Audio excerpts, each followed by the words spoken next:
Okay, now it's time to put your plan to action. Once you've arrived at whatever, thrift store, bins, garage sale, estate sale, whatever, this is where the treasure hunt begins. If you're at a thrift store or the bins, the first thing you'll probably want to grab is a cart or basket if they have them. Sometimes you're gonna have to just grab items and put them in your cart, even if it's for later inspection, because, carrying around an armful of clothes or, whatever junk you find, it gets heavy and over encumbering really fast.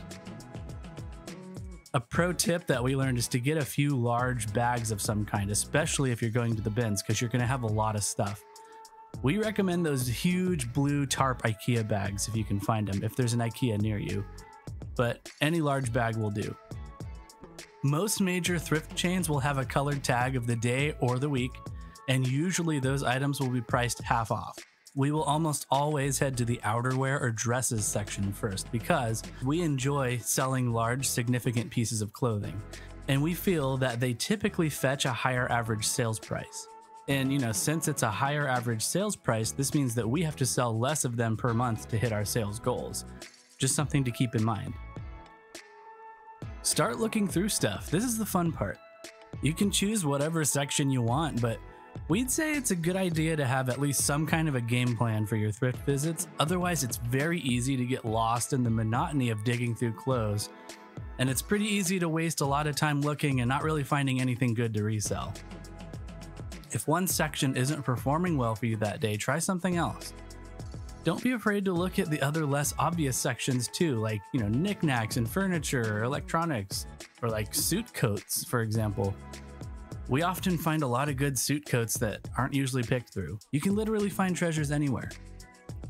Just start small and focus on finding things that you think that you can flip for more money than you paid for it. Double is good, triple is better. You can figure this out by checking comparable listings, which we'll explain in a sec. One pro tip is to check out these new racks if they're out. This is the stuff that probably hasn't been gone through by other resellers yet, and you'll get first dibs. So when we find something that looks good, like this Carmen Mark Volvo formal gown for example, it's time to check it over for flaws. Examine both sides of the clothing and scan for obvious holes, stains, rips, snags, or loose threads. Some of these things can be fixed or cleaned later, but you'll have to decide if it's going to be worth your time and effort to do so. If it's a dress, also check to see if it's been modified in any way or hemmed. This may lower the value. And for any type of upper body clothing pieces, always check the armpits for staining, especially the powder deodorant staining. It will usually look kind of white and blotchy. So after the flaw check is complete, then we can check comparable listings, or check comps, as many resellers will say. We do this on the eBay app 9 out of 10 times, but we will occasionally refer to Poshmark or even Mercari if we can't get a good reading on eBay. So here's how you check comps. Go onto your eBay app, search here for the item that you're trying to find. So Carmen Mark Volvo gown. I just kept the search a little more general for this one. Here's what other people are currently listing similar gowns for.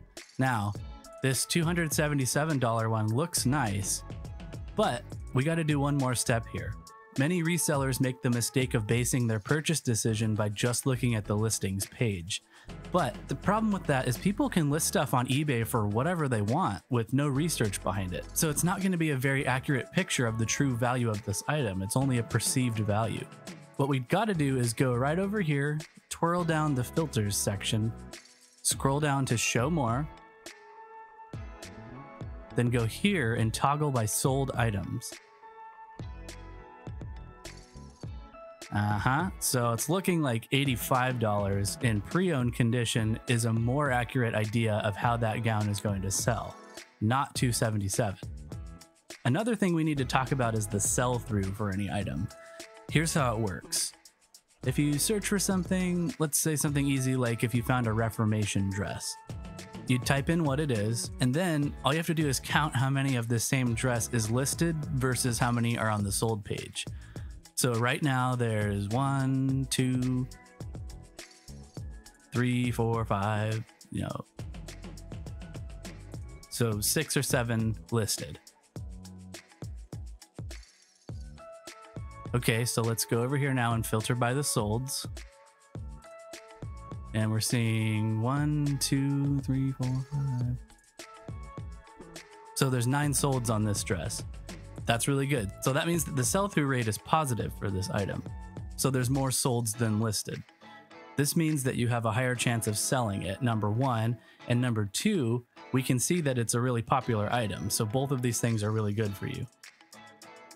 Now, if you find something where there's like a ton more listings than solds, like, I don't know, like an Arrow brand sport coat. Let's try that real quick. You know, Arrow is on like the low end of, you know, probably Walmart brands.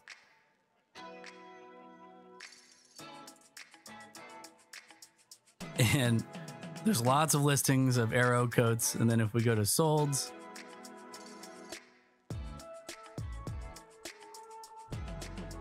yeah, see, there's just absolutely 0 solds on this item. And it thinks that we're actually searching for like bow and arrow equipment, which is funny. So anyways, that means that the sell-through is negative for that item, and you probably don't want to pick that up and try to sell it because nobody wants it. So, okay, let's do this for the Carmen Mark dress. Looks like there's only about 3 or 4 listings that are similar, so let's check solds. And yeah, look at that, 6 or more solds. So the sell-through is actually positive for this dress. So Value Village wanted $25 for it, plus we would be actually getting 20% off because we made a donation that day at Value Village. So we would actually be getting this Carmen Mark dress for $19.99. This is another pro tip. Savers and Value Village offer 20% off coupons for donations. So take advantage of this if you have a Savers or a Value Village near you. So if we sold our Carmen Mark dress for $85, like the sold listing showed, eBay will take their cut and their fees, which we will break down later, and then we would make about $53 on this purchase, which would be our profit, which hits our profit goal of $45 or more, like we said before. So we got the dress. You're going to really want to rely on checking comps, especially starting out, to get the most out of your flips and not waste a bunch of money or time. Okay, so how about this Bogner midi dress? This is an exciting find because Bogner is a high-end German luxury brand. We checked it over and there were no flaws, and it's new with tags.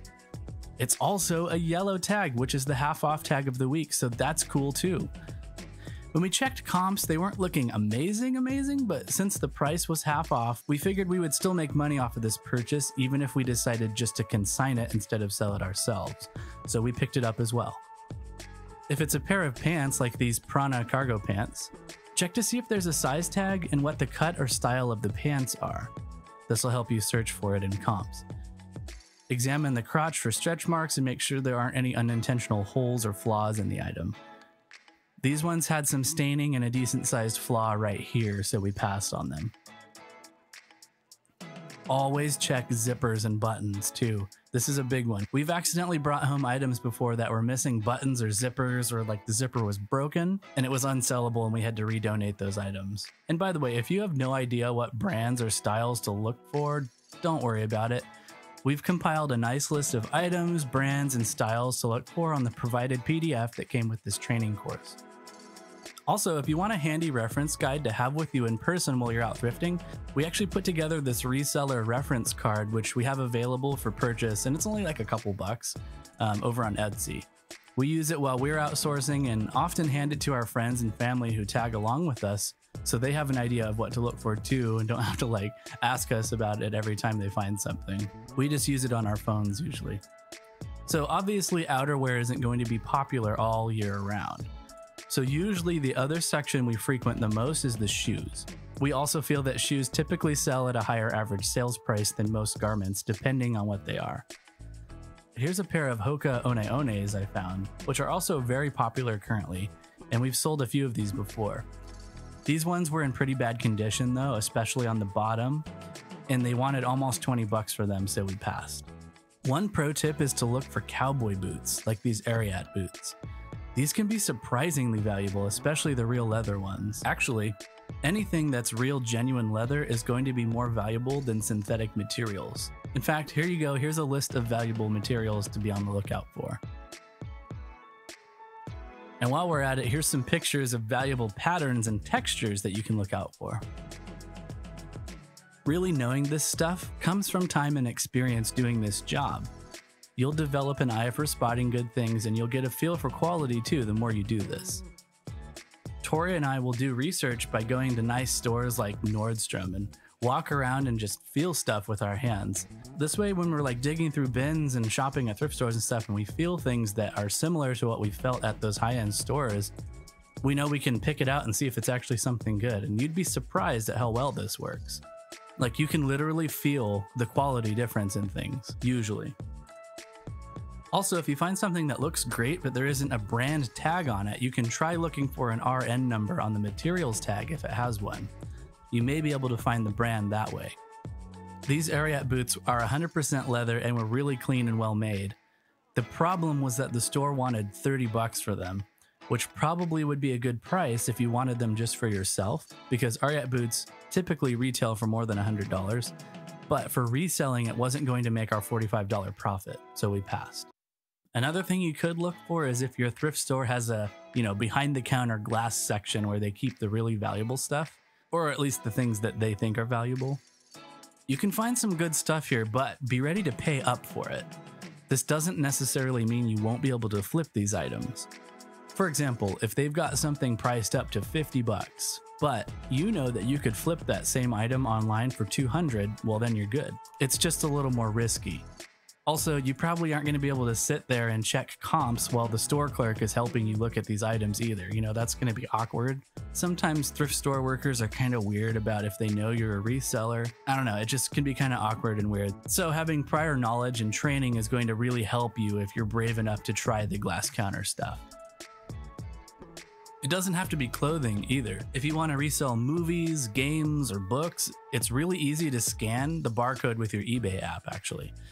It'll bring up a listing for that item so you can check comps on it. This doesn't always work super well though, however. So when we're done with the hunt, we will usually retreat to a back corner of the store somewhere out of the way to do our final check over the stuff we found. One thing to note is that no matter where you go, even if you get as far away from everyone else as possible, someone is always going to come up right next to you and crowd you. It never fails. So we usually end up having to move around a little bit when we're doing our final check, and it's kind of annoying, but it just always happens. It's weird. Tori stands her ground usually, but I tend to walk away because I get too frustrated. Just get used to this happening if you're going to be an in-store reseller, and it's even more crowdy at the bins. One of the best things both Tori and I invested in is a good pair of noise-canceling headphones. You can almost guarantee there's going to be a screaming child somewhere in the store, or you're just tired of hearing the same holiday playlist on repeat every time you go into every Goodwill. I promise these headphones will be a lifesaver for you. You can just tune everything out and focus on the hunt. Personally, I like to listen to podcasts or audiobooks when I source. See, now you're working and learning at the same time. But I'll sometimes do music too, just whatever I'm feeling that day. Then at the end, before you check out, finish checking your comps and make sure you do a second flaws check if it's needed. Sometimes you'll find items that look good, but you just can't seem to find enough data while checking comps to determine if it's going to be a good buy. This is where education and training will especially come in handy for you, and you can rely on your intuition for the purchase. Think about what you do know about the piece you're considering. What's the material? What's the condition? Do other similar clothing articles in known brands do well in this style? Is this style on trend right now? Is it in the right season for it? These are all good things to consider if you're about to take a gamble on something. And then give it a try if you're fairly confident. Sometimes these gambles won't work out, and that's just part of the game of reselling. If that happens, try to see if you can slash the price and at least get your money back on it. And if it still doesn't sell, then just call it a loss and move on. Yeah. Try not to spend too much time worrying about these dud items. It happens and it sucks, but you've probably got a bunch more stuff that is selling for you to focus on now.